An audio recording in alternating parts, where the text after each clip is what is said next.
bolehnya kalian berangkat itu keluar kalau perjalanan jauh malam hari. Ini anjuran Kanjeng Nabi. Jadi berangkat haul misalnya. Dan perjalanan umroh itu seringnya malam ya. Berangkatnya itu malam. Sering begitu. Seperti kemarin anak saya ke Yaman berangkatnya jam 8 malam.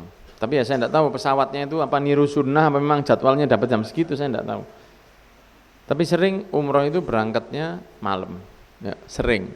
Tidak selalu, sering kali berangkatnya malam. Saya dulu berangkat ke Yaman jam 6 malam. Berangkatnya jam 6. Dan kalau ke arah umroh itu karena menjauhi matahari, jadi jam 6 terus. Jadi gak peteng-peteng, karena mataharinya enggak. Mataharinya mau tenggelam, tapi pesawatnya menjauhi matahari terus, jadi gak peteng-peteng. Tapi kalau sebaliknya, lebih cepat subuhnya. Nah, kadang-kadang kan dikasih tahu di pesawat itu. Kalau misalnya dari timur, matahari dari timur apa dari barat? Dari timur. Pesawat kita dari barat. Nah itu kadang-kadang dikasih tahu. Sekarang kita sudah masuk waktu subuh. Salat tahiyat hurmatul waqt. Sekta salat sunat fajar. Ada salat subuh wis padang. Lihat apa? Karena mataharinya ke sini, pesawatnya ke sana. Jadi disusul mataharinya itu. Cepet subuhnya hilang. Salipan. Jadi mataharinya menuju sana, pesawatnya ke sana. Jadi cepat subuhnya itu. Tapi kalau perjalanan ke Mekah, pesawatnya ke sana, mataharinya dari sini. Jadi uber-uberannya kan. Jadi padang terus. Kak kok berbengi, ya. Sampai suatu saat nanti akhirnya tenggelam juga. Karena mataharinya ke sana, pesawatnya juga ke sana. Jadi terus ngeten. Padang terus. Padang bulan ke Rino. Ya, sebaiknya itu duljah. Duljah itu apa? Berangkat di malam hari. As-sairu fil lail. Berpergian di malam hari. Kemarin sudah kita baca sampai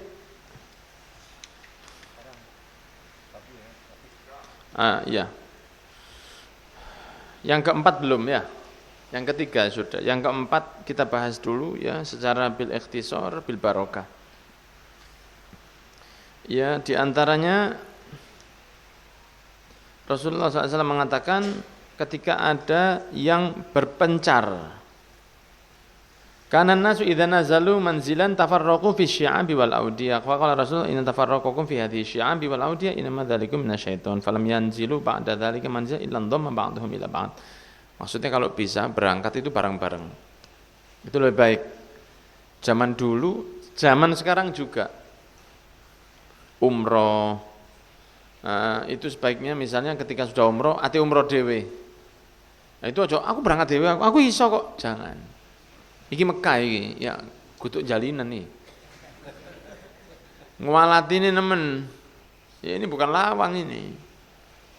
Jare Kanjeng Nabi sunai enak, iya tapi wis gak apa-apa. Amblas engko akhire, nyasar engko akhire. Ke gunung. Dan ada beberapa ulama yang tapi bukan berarti haram ya. Ya bukan berarti haram, ini perhatian nih. Ada beberapa ulama yang mengatakan ndak usah ke Taif. Kalau umroh itu ndak usah, kalau ada yang ke Taif jangan ikut. Ada ulama yang mengatakan gak apa-apa. Di kono ono sahabat Abdullah bin Abbas dimakamkan di Taif ya. Iya betul. Tak tahu saya di mana sahabat Abdullah bin Abbas dimakamkan. Apa di Taif? Kan baru aja dibuka ke Taif. Kan baru saja baru dibuka ya. Ada ulama yang mengatakan gak apa-apa karena sahabat Abdullah bin Abbas katanya di Taif. Saya tidak tahu. Karena setahu saya mungkin di Medina ya, tapi ada yang bilang tidak berani. Ada yang di Taif. Ada ulama yang mengatakan tidak usah ke Taif, itu tempat Rasulullah dilempar batu itu. Lapo marani tempat yang menghinakan Nabi. Ono Mekah, ono Medina, lapo nang Taif. Ya. Begitu ya. Kalau yang kepingin ke Taif karena Rasul di situ misalnya pernah berjuang di sana, napak tilasi Kanjeng Nabi, boleh. Ya. Ben Kanjeng Nabi tahun ini aku pingin tabarukan Boleh. Ada ulama enggak usah ke Taif. Buat apa ke tempat yang pernah melempar Rasul? Apa enggak jatuh? Maksudnya gitu loh. Lebih baik ke tempat-tempat yang memang sudah di situ Rasul dimuliakan, atau Rasul di situ itu memang berkuasa, menang gitu ya. Pendapat ulama beda-beda ya. Pendapatnya macam-macam, begitu ceritanya. Jelas ini. Seperti kemarin dulu saya insya Allah mau ada travel umroh itu, bilang ke saya, dari mana aja? Beb, Mesir, Aqsa, Yordan, umroh. Nah, nanti jalan Beb. Ini yang ngomong ini ustadz ya, bukan bukan guide-nya, ustadz. Jadi kita nanti dari Mesir turun lewat tenggelamnya Fir'aun kalau tidak salah. Terus dari situ lanjut ke kotanya Nabi Lut dulu ketika kaum Sadum diadab. Terus masuk Israel Palestina. Harus lewat Israel dulu. Oh, lewat situ. Atau lewat jalan lain juga bisa. Jalan lain lewat mana? Lewat Yordan, Beb. Lewat Yordania. Nanti bisa ya Yordan ya berarti lewat pohonnya yang dulu Rasul di situ. Dari situ masuk ke Israel Palestina. Loh lah apa? Di situ ada tempat Yordania, itu kan Syam. Di situ ada pohon yang dulu Rasulullah berteduh waktu umur 9 tahun. Di situ Rasulullah itu sering, maksudnya gitu, itu pohon diduduki Nabi banyak. Tidaklah seseorang duduk di situ dulu, kecuali dia bakal jadi Nabi. Pohon itu berusia mungkin 4.000 tahun. Dan diduduki banyak Nabi. Di satu sisi, jalan lain lewat meninggalnya Fir'aun, ambek diazabnya kaum Lut. Lapo lewat azab iki lho. Paham aku Ustaz. Antum iki Ustaz jarene. Apa tak kono gak enak tapi ya. Lapo? Nek ana jannah golek neri lho lapo. Ono sing enak. Kalau lewat sana, lewat Yordan. Yordan itu Syam sudah. Syam itu dapat barokah dari Rasul, doa. Allahumma barik lana fi yamanina wa syamina. Ya Allah berikan barokah kepada Yaman kami dan Syam kami. Loh, oleh dungane Nabi. Ini aku lewat Yordan, berarti lewat Syam. Ini aku lewat Syam oleh dungo apik teko Nabi. Lah apa lewat kaum Nabi Lut iki? Engko akhirnya mulai ngoncep moran awake. Iya, loh, itu gitu-gitu itu yang kadang-kadang saya heran. Kalau dari travel itu mungkin tidak ngerti. Yang penting deh cuan. Tapi kalau ustadz lo mosok gak duwe rasa rek. Mosok pohonnya yang pernah diduduki Nabi itu kalah menakjubkan dengan azab kaum Nabi Lut. Wah, kebacut temen. Biyen iki maca kitab iki walik rupane iki. Itu enggak usah ya. Nggak usah dipikir itu, mikir aja nggak usah mestinya. Ya, nggak usah dipikir itu mestinya. Wis pilihan dalan sing direstui Kanjeng. Nah, ada apa? Karena Rasulullah sudah pernah kita bahas di sini. Kalau lewat tempat yang ada pernah diazab di sana, bergegaslah, tutup kepalamu, jangan banyak noleh, bergegas. Wedi ya Allah. Kalau terpaksa begitu loh Pak. Tapi ini ono pilihan, sing siji tempat pernah diazab sama Allah. Yang satu tempat pernah Rasulullah ke situ. Lah apa milih sing diazab? Wah, iki ya di dunia wis golek azab wong iki. Golek azab di dunia. Ya Allah, lewat Yordan. Lewat Yordan nanti ada pohonnya Nabi di situ. 4.000 tahun itu. Ya para nabi dulu pernah banyak duduk di situ. Lu kan milih perjalanan itu kan penting sekali ya. Yesus. Yang kelima itu kesimpulannya begini, Rasulullah berjalan dan melihat seekor onta antara punggung sama perutnya itu sudah jadi satu gini saking kempesnya. Kucing itu nek luwe nemen kan kempes gitu ya. Iya. Rasulullah mengatakan, "Ittaqullaha fi hadhil bahaim." Hati-hati kalian dari binatang-binatang ini. Termasuk binatang seperti di kebun binatang, taman safari atau binatang di rumah jenengan ya. Binatang ternak atau binatang yang di rumah jenengan. Farkabuha sholihatan, kalau mau ditunggangi, tunggangi yang baik. Wa kuluha sholihatan, kalau mau makan, ya makan dengan cara yang baik. Ya, kalau dipotong ya disembelih yang baik, gitu ya. Di sini kulu ini kan dimakan ya, bukan diberi makan, bukan ya, dimakan ya. Ardafani Rasulullah SAW tatayamma halfa huwa asara ila iya hadithan aw hadithu bihi ahad minan nas wa kana ahabba mastatara bihi Rasulullah SAW li hajatihi hadafun aw haishu nahlin yakni haitu nakhlin.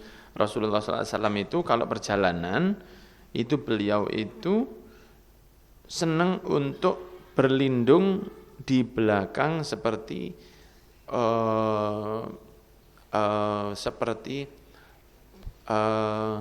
sekumpulan pohon kurma, ya. Jadi Rasulullah kalau orang dulu kalau buang hajat kan ngeduk dulu, ya, apa repotnya saya? Ngono saiki nang jeding kari buak tok gak ono sing ngelbokno 2.000 tapi. Biasanya nek di terminal kencing tulisannya, mandi, berak tulisannya kalau terminal. Nah, sekarang kita tinggal masuk jedingnya lali. Apa? Allahumma inni a'udzubika minal khubuthi wal khaba'ith lali. Metuni alhamdulillahilladzi atahyana alhamdulillahilladzi adzaba anni al-adza wa afani lali. Jongkoknya di kamar mandi lali. Nutup kepala lali. Ono sandal lali. Nutup kepala itu sunnahnya nutup ya. Jadi jenengan siapkan kopiah sing wis rembes.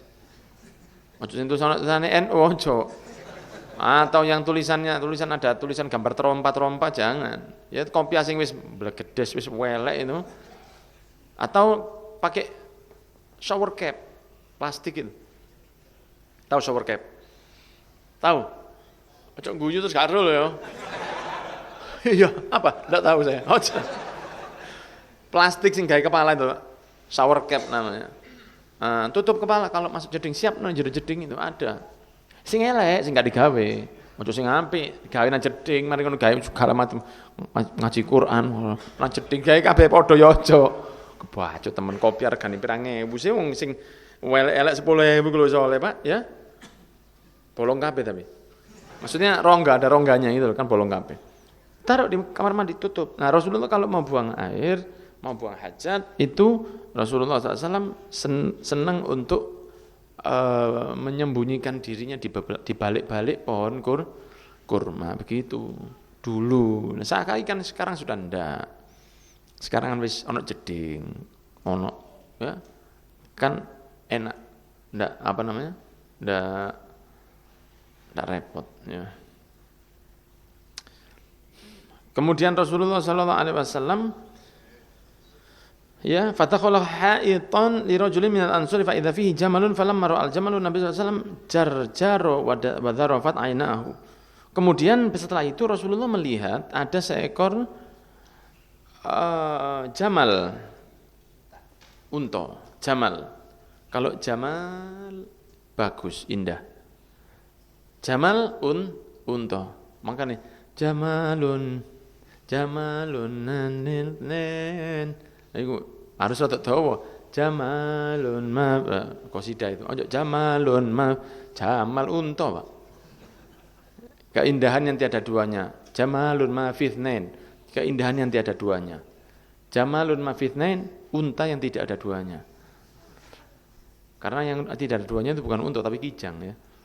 Begitu. Jamal, Rasulullah melihat seekor unta. Kemudian jarjaro wa dharafat ainahu, nangis. Unta iki mang nangis dan misek-misek. Terisak-isak. Fa'atahu Nabi sallallahu alaihi wasallam famasaha saratahu aisanama wa dhifrahu fasakan. Dilus-lus sampai Kanjeng Nabi. Kemudian Rasulullah tahu kan bahasanya binatang. Faqala man rabba hadzal jamal? Sapa jeragane unta ini? Siapa jeragane unta ini? Kemudian faja'a fatan, satu orang datang kepada Nabi sallallahu alaihi wasallam, faqala hadza li ya Rasulullah. Ini unta saya ya Rasulullah. Maka ketika Rasulullah kelihatan afala tataqillah fi hadhis sanimah fi hadhil bahimah allati malakakallahu iya, kamu ndak jaga unta ini, ndak kamu jaga. Padahal ini sudah diamanatkan kepada kamu oleh Allah. Fa innahu yashku ilayya annaka tuji'uhu wa tud'ibuhu. Ini sambat, curhat ke saya, komplain ke saya. Annaka tuji'uhu. Aja'a yuji'u, menjadikannya lapar, membiarkannya lapar. Kamu jadikan dia lapar, kamu biarkan dia lapar. Ya, kamu biarkan dia lapar. Wa tud'ibuhu, tud'ib itu kamu forsir dia. Ya, kamu forsir. Kamu gak ngasih makan dan kamu forsir. Ini nangis ngomong sama saya. Kamu hati-hati kamu ya, begitu ya. Tud'ibuhu ay tud'ibuhu. Kamu jadikan dia capek, berlebihan. Ya, mengangkatnya berlebihan. Di sahabat Anas bin Malik juga mengatakan kunna idza nazalna manzilan la nusabbihu hatta nahullal rihal. Kita dulu, kata sahabat Anas bin Malik, kita tidak akan la nusabbih ay la nusalli nafilah. Kita tidak sholat sunnah dulu. Kecuali apa? Sudah kita turunkan bekal kita yang ada di atas punggungnya onta. Jadi kalau mereka mau sholat, sahabat kan sholatnya Masya Allah, sholat sunnahnya banyak. Ketika mereka perjalanan, waktunya sholat, turun, bekal yang ada di punggung onta itu diturunkan dulu. Semua diturunkan dulu. Sampai tidak ada beban, baru mereka sholat. Itu kata sahabat Anas bin Malik. Supaya apa? Supaya tidak bebani ontanya. Jangan dibiarkan di atas ontanya situ. Nah, ini sholat Allahu Akbar. Wirid, untoy. Kan kasihan dia. Sampai seperti itu adabnya sahabat diajari Kanjeng Nabi beradab kepada seekor onta, bahkan kepada seekor onta pun seperti itu. Ya. Padahal wa ma'nu anna ma'akhir sina ala sholat. Kita tuh yang saking jogone sholat, tetap kita perhatian sama onta. Itu kalau onta. Kalau bawa mobil tidak usah diturunkan semua dulu. Tidak usah. Ya, wallahu a'lam bishawab.